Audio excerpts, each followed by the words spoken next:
बिस्मिल्लाहिर्रहमानिर्रहीम अल्लाहुम्मा सल्ली अला मुहम्मद व आले मोहम्मद। मैं हूं जुल्फ़िकार अली शाह और आप देख रहे हैं मरकज़ डिजिटल टीवी चैनल। वो कहते हैं कि जी लो जी खुल गया जे पटारा जिदे विच बकरा है सारा। आज के वीलाग में एक से ज़्यादा मौज़ूआत के ऊपर जो है वो गुफ्तगू होगी, लेकिन वो सारे के सारे जो है ना वो जुड़े हुए हैं। जो एक नई एहतजाजी तहरीक जो है वो गवर्नमेंट के ख़िलाफ़ जो है वो शुरू करने के ऐलानात जो हैं वो तहरीक इंसाफ की तरफ से जो हो रहे हैं उस हवाले से जो है वो गुफ्तगू होगी। गुज़श्ता हफ्ते शहजाद चौधरी साहब के साथ जो वीला किया था उसके अंदर ये कहा था कि इस्लामाबाद के अंदर अफवाहें हैं कि 17 फरवरी को लॉन्ग मार्च की कॉल जो है तहरीक इंसाफ देने जा रही है। तो उस पर हमने कहा था कि 19 फरवरी को जो है वो चैम्पियन ट्रॉफी शुरू हो रही है। ये बड़ा इवेंट है, वर्ल्ड कप के बाद क्रिकेट का ये सबसे बड़ा इवेंट है। तो ऐसे मौके के ऊपर ये कॉल नहीं देनी चाहिए थी। लेकिन अब जो ख्वाजा आसिफ साहब ने एक इंटरव्यू में कहा है कि जनाब वो 19 फरवरी को उन्होंने कॉल दे दी है लॉन्ग मार्च की, जिस दिन के पाकिस्तान के अंदर चैम्पियन ट्रॉफी शुरू हो रही है। ठीक है जी, ट्वीट भी उन्होंने किया कि 19 फरवरी को एन इस दिन के जिस दिन चैम्पियन ट्रॉफी शुरू हो रही है उस दिन लॉन्ग मार्च शुरू करेगी तहरीक इंसाफ। अच्छा, लेकिन इससे पहले 8 फरवरी को उन्होंने यौम स्याह मनाने का ऐलान किया है और लाहौर के अंदर उन्होंने जलसे की इजाज़त मांगी थी, जिसे जो डिप्टी कमिश्नर है उन्होंने वो रिजेक्ट कर दी है। यहाँ पे अब कुछ लोग जो है ना वो एक आर्गूमेंट देते हैं कि जी गवर्नमेंट को तो पता था कि 8 फरवरी को इलेक्शन हुए हैं। अच्छा जी, गवर्नमेंट को अगर पता था, बिल्कुल पता था, हर बंदे को पता है कि 8 फरवरी 2024 को इलेक्शन हुए हैं, लेकिन ये तो नहीं पता था कि वो एहतजाज करेगी। चलें, आप कह लें कि जी उन्होंने एहतजाज तो करना था, ओके। लेकिन अगर 8 फरवरी को न्यूजीलैंड पाकिस्तान का कज़ाफ़ी स्टेडियम लाहौर के अंदर मैच है तो पूरे पाकिस्तान एहतजाज के लिए पड़ा हुआ है। तहरीक इंसाफ उस जगह पर ही क्यों एहतजाज करती है जहाँ पे कोई ना कोई जो है मतलब इंटरनेशनल इवेंट हो रहा होता है, यहाँ कोई बैनुल अक़वामी एक्टिविटी हो रही होती है। आप ये देखें कि जब शंघाई दामन कॉन्फ्रेंस हो रही थी तब वहाँ पे मकसद ये था। तो यहाँ अब ये भी तो है, 8 फरवरी बिल्कुल हक है जी उनका एहतजाज करने का, पूरे पाकिस्तान में एहतजाज करें। लेकिन वो कराची जलसा कर सकते थे, वो पिंडी में जलसा कर सकते थे, वो पेशावर में जलसा कर सकते थे जहाँ उनकी अपनी गवर्नमेंट है, वो फैसलाबाद जलसा कर सकते थे। मतलब ये कि किसी भी जगह वो जलसा कर सकते थे। अच्छा, लाहौर के अंदर अगर उन्होंने करना था तो कहते थे जी ठीक है हम करना जहाँ जिस तरह पहले हुआ है वहाँ कर सकते हैं, लेकिन इट्स ओके जी, वो इररेलेवेंट जगह है, लाहौर से बाहर है, ठीक है। लेकिन आप लाहौर के अलावा पूरे पाकिस्तान के अंदर मुल्तान है वहाँ आप जलसा कर लें, लेकिन नहीं, उन्होंने उस जगह जलसे का ऐलान करना है कि जहाँ पर जनाब कोई ना कोई जो है ना बैनुल अक़वामी इवेंट होगा।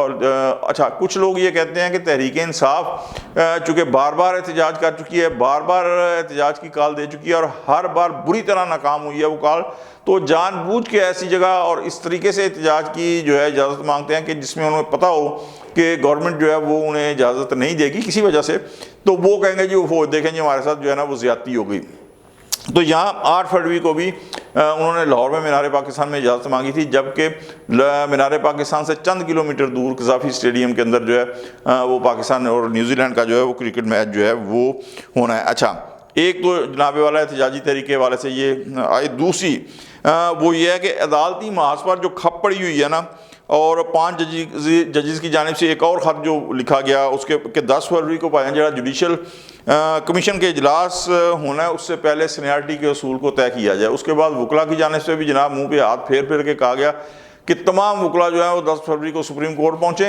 हम देखते हैं कि सुप्रीम कोर्ट के अंदर कैसे 8 जजेस को जो है ना एलिवेट किया जाता है। अब सुप्रीम कोर्ट के अंदर अगर 8 जजेस एलिवेट होते हैं, सीनियरिटी का असूल एक अलग है, 8 जजेस को जो एलिवेट होना है वो अलग है।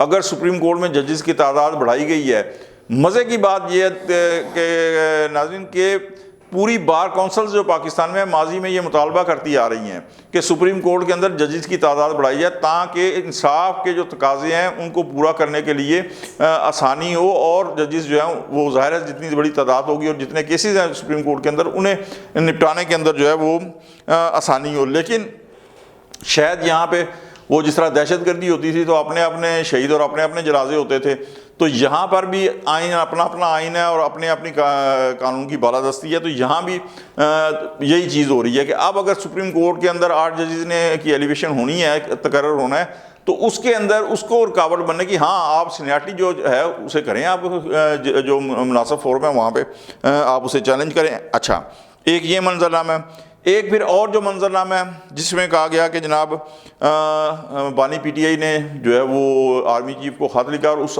ख़त के ऊपर जिस तरीके से रद्द-ए-अमल आया वो भी जो है कि हमें इस ख़त से कोई दिलचस्पी नहीं है, वो एक और मंजरनामा है। अच्छा, तीसरी एक मंजरनामा ये है कि पूरी पीटीआई जो है वो जैसे ही अमेरिकन इलेक्शन की जो कैंपेन चली थी उससे लेके जनाब उन्होंने ट्रंप बहादुर साहब के लिए जो है ना वो जनाब पूरी कैंपेन चलाई, उनके हक़ में ट्वीट्स किए, उनके हक़ में पूरी सोशल मीडिया के ऊपर कहा और बाकायदा ये आता रहा कि जनाब अजतल ट्रंप है लफ चुकना है नाल ही जनाब उन्होंने कहना कि इमरान खान साहब को रिहा करें। ठीक है जी। अच्छा, अब ये सारी की सारी कैंपेन जो है कहाँ चलती रही, तहरीक इंसाफ की जानिब से। फिर ये भी दावा किया गया वो अच्छा ये करोड़ों रुपए लाबिज को दिए जाते हैं वहाँ पे। तो उसके बाद कहा जी फ़लाँ बंदा जो है ना जुल्फ़ी बुखारी उसके ट्रंप के दामाद से बड़े करीबी तल्लक हैं। अच्छा जी, फ़लाँ जो है ना शहबाज गिल साहब बड़ी उनकी बात है जी वहाँ पे अमेरिकन एस्टेब्लिशमेंट के अंदर और सियासत वो जनाब कोई मसला। लेकिन हुआ क्या कि जनाब ट्रंप साहब ने हलफ उठाया, उन्होंने पूछा तक नहीं, किसी को नहीं, जो है मोहसिन नकवी साहब पहुंच गए वहाँ पे।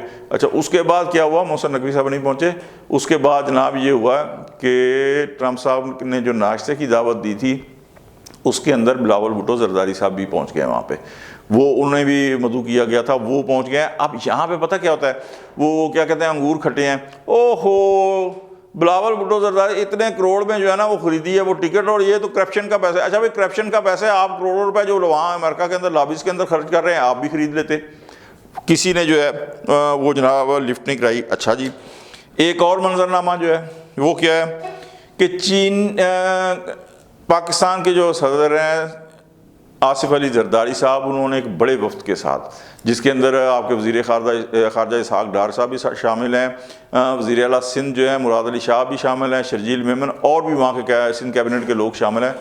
उन्होंने वहाँ चीन का दौरा किया और बड़ा वार्म वेलकम जिसे कहते हैं ना वो किया गया है, क्योंकि बात यह आ जाती है कि जी आप तरले मिन्नत करके ना जिसे कहते हैं कि एक दफ़ा यार मुलाकात हो जाए, जो भी हम मनसिब है तो सदर से मुलाकात होगी उससे, लेकिन एक से ज़्यादा दफ़ा मुलाकात हुई है और वहाँ पे फिर चीनी कंपनी जो है वो पाकिस्तान में 3000 EV चार्जिंग स्टेशन जो है वो लगा रही है। ठीक है जी, ये चाइना का और भी बहुत सारे वहाँ पे याददाश्तों के ऊपर और दूसरे जो है मुआहदे वहाँ पे होंगे।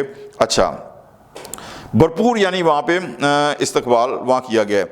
ये वो सूरत हाल है तमाम के जिसमें तहरीक इंसाफ और बानी पीटीआई के पास जो है अब वो खुद भी ये समझ रहे हैं कि उनके पास जितने ऑप्शन थे उन्होंने आपने बहुत जल्दी की, यानी वो जितने भी ऑप्शन थे ना उन्हें इस्तेमाल करने में उन्होंने बड़ी जल्दी की। अगर वो आज जितने नाकाम कालें एहतजाज की दी गई हैं ना उन्हें ना करते तो वो भरम कायम रहता और शायद गवर्नमेंट पे भी और इस्टेब्लिशमेंट के ऊपर भी कुछ जो है वो दबाव होता कि अगर ये अपने एहतजाज की काल दे देंगे तो क्या होगा। लेकिन अब चूँकि बार बार एहतजाज की कालें जो हैं वो बुरी तरह नाकाम हुई हैं तो अब जो है वो मकसद उनका वज़न जो है वो जो नहीं रहा कि तहरीक इंसाफ के जितने भी इस तरह कहते हैं ना ऑप्शन थे वो आजमा चुकी है और वो ख़त्म जिसे कहते हैं ना वो हो चुके हैं। और ये जितने थे ये सारे के सारे आप ये समझ लें कि मास्टर स्ट्रोक जिसे कहते हैं ना बानी पीटीआई के, मैं तो उनसे ब्लंडर कहूँगा, वो उनकी तरफ से जो था किए गए थे। लेकिन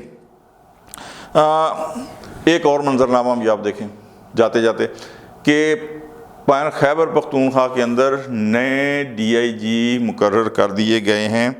तकर्री के बाद वहाँ पे अब हालात वो नहीं रहे कि पहले जिस तरह अली अमीन गंडापुर साहब जनाब पुलिस फोर्स लेके आते थे, बल्कि अब वो नहीं रहे, बल्कि बानी पीटीआई की तरफ से अली अमीन गंडापुर की बड़ी सरजलिश की गई है कि उन्होंने नई DIG को एक्सेप्ट कैसे किया, हालांकि ये वो उन्हीं 3 नामों में से एक DIG हैं जिनके नाम वफाक को भेजे थे तो उनका कबूल नहीं करना चाहिए था। तो अब वो चीज़ें जो कह रहे हैं इस्लामाबाद की तरफ जनाब मार्च करेंगे, बिल्कुल कहानी ख़त्म हो गई है। वो मार्च अगर होगा तो जी करे खुद खैबर पख्तूनख्वा की जो पुलिस है वो उसके अंदर सबसे पहले जो है वो रुकावट बने। तो ये सारे के सारे जो मंजरनामे हैं ना ये नई एहतजाजी तहरीक के साथ मेल नहीं खाते। यानी अगर नई एहतजाजी तहरीक का ऐलान होता है तो पहले तो आप ये देखें कि पूरे जब गिरफ्तारियाँ सजाएँ हुई हैं बानी पीटीआई को और बुशरा बेगम को तो पूरे पाकिस्तान से कोई एक बंदा नहीं निकला। तो अब अगर अच्छा मार्च भी जब हुए हैं इस्लामाबाद की जानिब से तब भी कोई नहीं, तो अब अगर होता है तो ये जो जितने मैंने आपको मंजरनामे बताए हैं इसे आप जहन में रखें तो ये मुझे नई एहतजाजी तहरीक जो है ना, कम से कम नज़दीक इसके चलने के, या अगर चली तो आगे बढ़ने के, चलने से मुराद ये है कि अगर एक जगह से चल के फरलांग बाद ख़त्म हो जाए तो मुझे इसका कोई फ्यूचर जो है वो नज़र नहीं आता, ना इसकी कामयाबी के इम्कान नज़र आ रहे हैं हाल की घड़ी में। आगे क्या होता है ये अल्लाह बेहतर जानता है। तो आज तक इतना ही। अगर आपको हमारा वीलॉग लगे, अच्छा लगे, लाइक कर दें, दोस्तों तक शेयर कर दें, और हमारे मरगला डिजिटल टीवी चैनल को सब्सक्राइब कर दें और बेल आइकन का बटन लाजमी दबा दें ताकि नई आने वाली वीडियोज़ जो हैं बर वक्त आप तक पहुँच सके। नए वीलॉग तक, अगले वीलॉग तक के लिए जुल्फ़कार अली शाह को इजाज़त दें। अल्लाह हाफ़िज़।